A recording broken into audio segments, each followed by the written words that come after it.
one night we were lying out there on our rugs. My grandfather would always get a big brick of ice and chip at it, then you hold those on your pulse spots so you can stand the heat.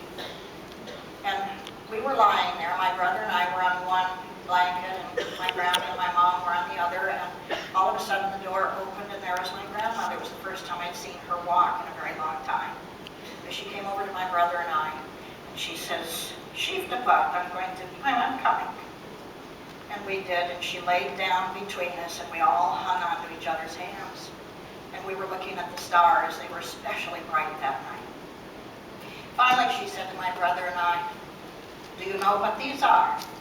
And we said, "Well, Bubby, those are stars." She says, "No, there are holes in the sky. That is the light of heaven.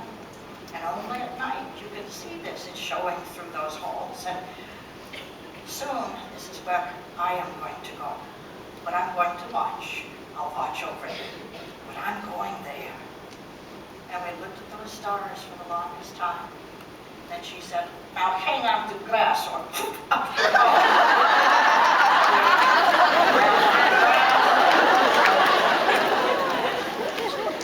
I was alone with her the day she let go of the grass. And I believe when someone knows their end is coming, they choose who is going to be their witness. She chose me. I imagine my mother and my grandfather had been in the room doing the death watch. But they left the room. I was little, I don't remember why. But that was the most precious moment between my grandmother and me, because she looked over at me, and I could tell by her eyes she wanted me to come near. So I hung on to her arm, and her face was here, and she looked at me for a moment, and her eyes blazed, and she looked off in a great distance, and I could tell whatever she was looking at was absolutely beautiful, but she couldn't mouth the words, she just couldn't say them.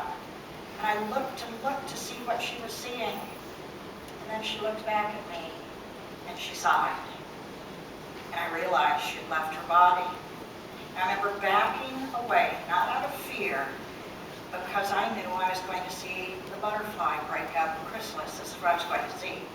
The sun was setting in the window just behind me, so it cast an orange light, and the perfect silhouette of hers was cast on the wall, and I watched. And then the adults came in the room, and they reacted the way we all do. And that's the day I learned to fear death.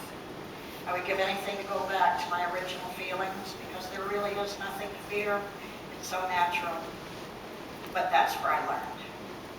I remember then every night going out on our doorstep and looking up at the stars and saying, "No, just give me a sign. I'm watching. I know you're watching me. Give me a sign. Let me know you're all right. Because if I know you're all right, I can do this."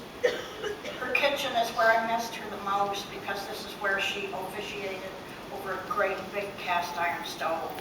I used to watch her peel potatoes. She had the most confident and amazing hands. She used what they call a paring knife, and she could cut potatoes so thin you could see your fingers through them. She'd sprinkle a little salt on it and pop it in my mouth. She always kept a vial of